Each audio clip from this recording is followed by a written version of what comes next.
For over 3,000 years, one civilization dominated the ancient world, leaving behind a legacy of power, mystery, and awe-inspiring monuments that still captivate us today.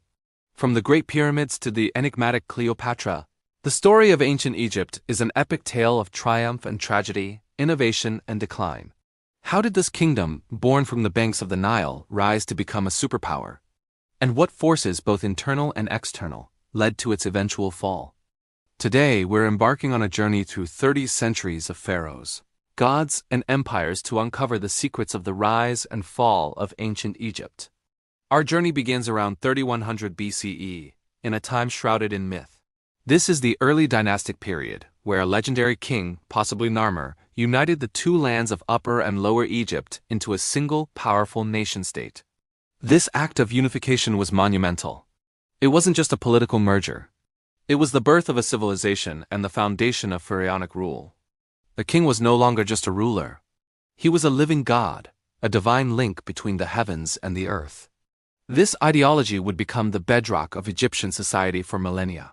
During this time, the Egyptians developed hieroglyphic writing, established trade routes, and laid the administrative groundwork that would allow their kingdom to flourish.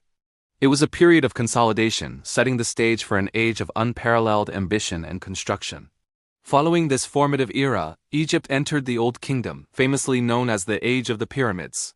From roughly 2686 to 2181 BCE, the pharaoh's power was absolute. They commanded vast resources and a loyal populace, enabling them to undertake some of the most audacious construction projects in human history. Think of the Step Pyramid of Djoser, the first of its kind, and of course the magnificent Great Pyramids of Giza. These weren't just tombs. They were powerful statements of royal authority and divine permanence. They were ladders to the heavens, designed to ensure the pharaoh's eternal life. But building them required an incredibly organized state, a complex bureaucracy, and a mastery of engineering that still baffles experts today. The Old Kingdom represents the peak of centralized power, a time when the pharaoh's will could literally move mountains of stone, but no golden age lasts forever. After centuries of stability, the Old Kingdom crumbled. A combination of factors, including environmental change leading to lower Nile floods, a decline in the pharaoh's authority, and the rise of powerful regional governors known as nomarchs, plunged Egypt into its first intermediate period. This was a time of chaos and fragmentation. The centralized state collapsed, and local rulers vied for power. However, out of this disarray, a new dynasty emerged from Thebes, reuniting the country and ushering in the Middle Kingdom around 2055 BCE. This era is often called a Renaissance. While the monumental pyramid building of the past was scaled back, there was an explosion in art, literature, and intellectual thought. For the first time, the concept of an afterlife wasn't just for royalty. Ordinary people could now hope for eternal life, as reflected in the widespread use of coffin texts.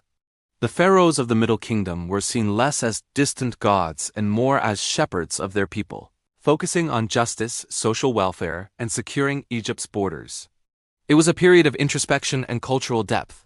Just as the Middle Kingdom reached its zenith, foreign invaders known as the Hyksos swept into the Nile Delta, using superior military technology like the horse-drawn chariot. Their presence marked the Second Intermediate Period. The Egyptians, however, were resilient. After a century of foreign rule, they adopted the Hyksos' own military innovations, expelled them, and began a new era of unprecedented power, the New Kingdom. From 1550 BCE, Egypt transformed. It was no longer an isolated kingdom but a full-fledged empire.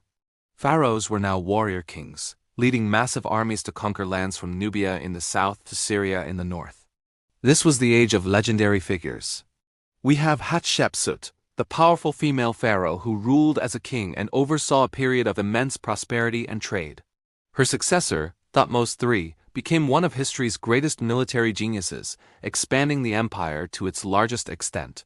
The New Kingdom also saw one of the most radical religious upheavals in history.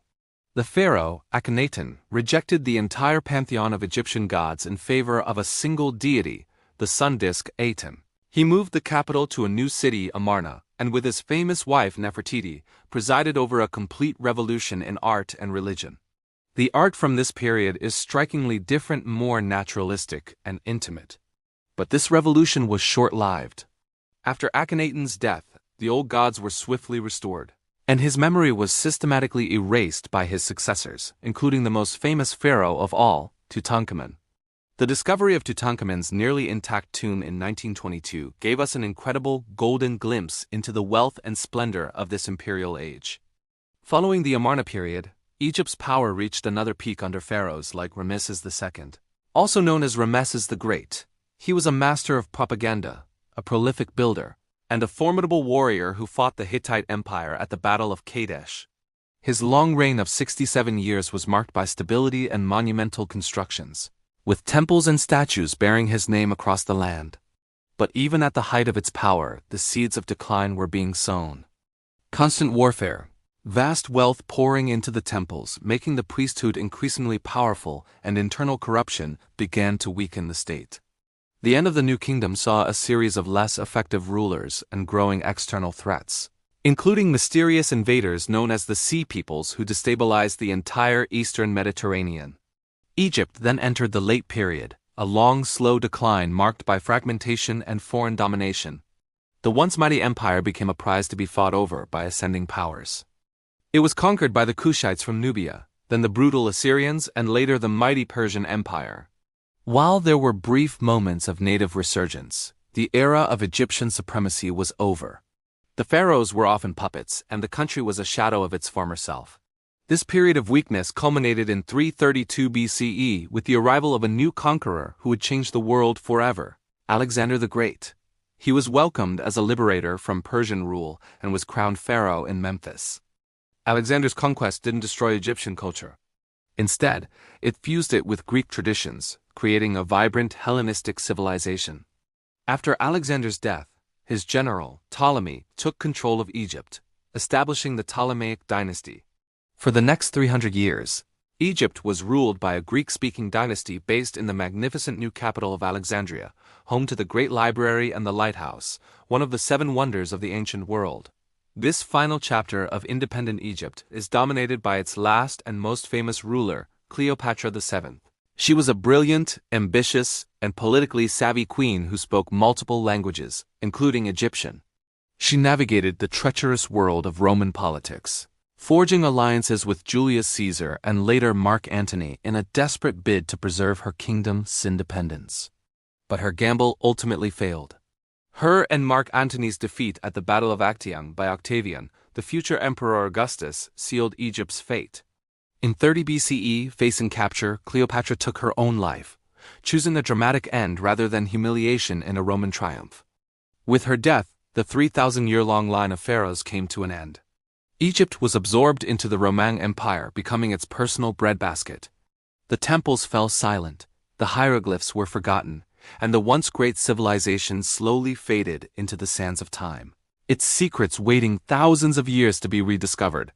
The story of ancient Egypt serves as a powerful reminder that even the mightiest of empires are not eternal, but their legacy can inspire and intrigue humanity forever. Thank you so much for joining me on this incredible journey through 3 millennia of history. If you enjoyed this exploration of ancient Egypt, please hit that like button, and don't forget to subscribe and turn on notifications for more adventures into the past. Let me know in the comments which period or pharaoh fascinates you the most. Until next time, stay curious.